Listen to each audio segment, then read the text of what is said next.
Hey everybody, well I hope you can hear me over the heater because I have to blast that thing because today and into tomorrow is going to be some of the coldest weather that we've seen here in Minnesota in quite some time, and we've seen some real doozies lately.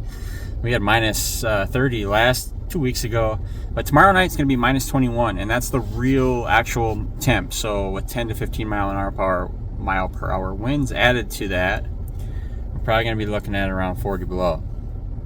35, 40 below. So that's the time to get hunkered down into,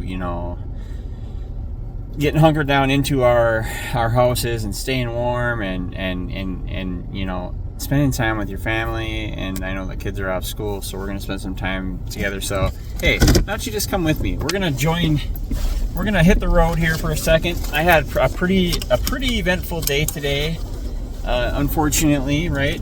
But that's okay, you guys. I talk a lot about pickup preaching and preaching, and people correlate that and connect that to being like a preacher, like a pastor or a preacher or something like that. And I can assure you, at one point, I probably had that title, and rightfully so, because I was preaching from the Bible and I was doing the preachership thing, and it was my door was open there, and I thought that was the way it was going to work for me. I was going to be a preacher. I thought I had reached max level, right? I was saved by God. I asked Jesus into my heart, and genuinely was seeking after a relationship, and then I found out that it was just so much more. And I found out that there was just so much more to it than that. And my life has been just all profoundly changed. My vision has become clearer. I'm able to see things in a little bit more of a mature place or a mature lens, and that maybe it's because I'm going to be 42 here in another month or so. Maybe it's because I'm getting to that age, and I know I listen to Carpo Joshua.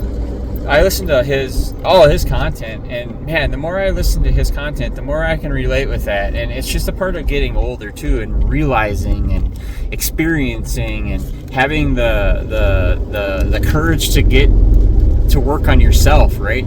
To work on the inner, because what you put in is what you put out. And so if you're always putting out crap, you got to start to look at what you're putting in. And once you change that inner stuff, and that's critical too, because you got self-talk in there, you have attitude, determination, perseverance, persistence, consistency, dedication, commitment, loyalty, honor, respect, kindness, and last but not least, be generous with that kindness, because there is not enough of that going around. So when we get around other people who have had some success in recovery, we ask them, hey, what was the one thing that you can hang your hat on that's helping you in your recovery today? And I'm almost guaranteed 9 out of 10 people are going to tell you that it's God. It's a power greater than us. It's the divine present, the divine design. However you see it, they're going to say it's that. And then you'll get a straggler in there that might be an atheist or agnostic, which I am totally okay with. Please, at least you have something that you're starting with, right? A non-belief is something, and I'm okay with that. A lot of people like to say they're atheist or agnostic, and they truly do have a belief, because even not having a belief is a belief, my friend. And that's a starting point. So we don't disrespect anybody that might have a varying or differing view or belief, or like the term God gets thrown around too, and people like to define God as the guy in the sky, or this or that, good, bad, evil, black, white, but it's not as black as white as we think.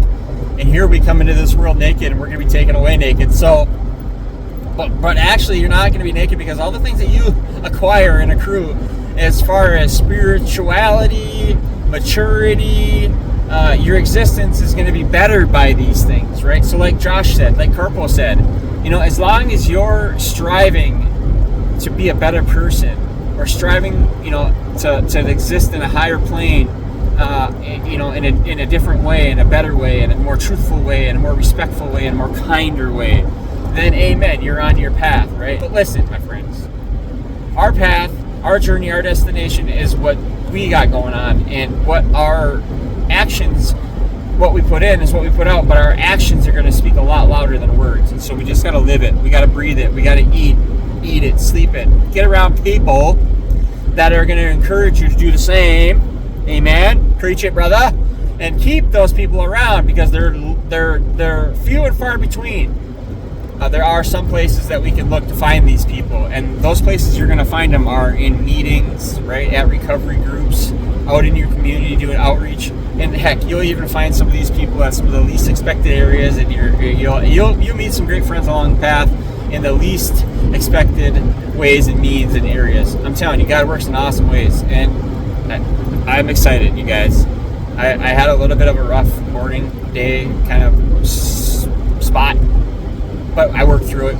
It got worked out. Things are getting better. Things are going onward and upward. That's all we can expect in our recovery, is to continue to go onward and upward. Work the program. What's the program? Program is a one day at a time abstinence from drugs and alcohol, okay? You can do this. I got your back. See you on the next one.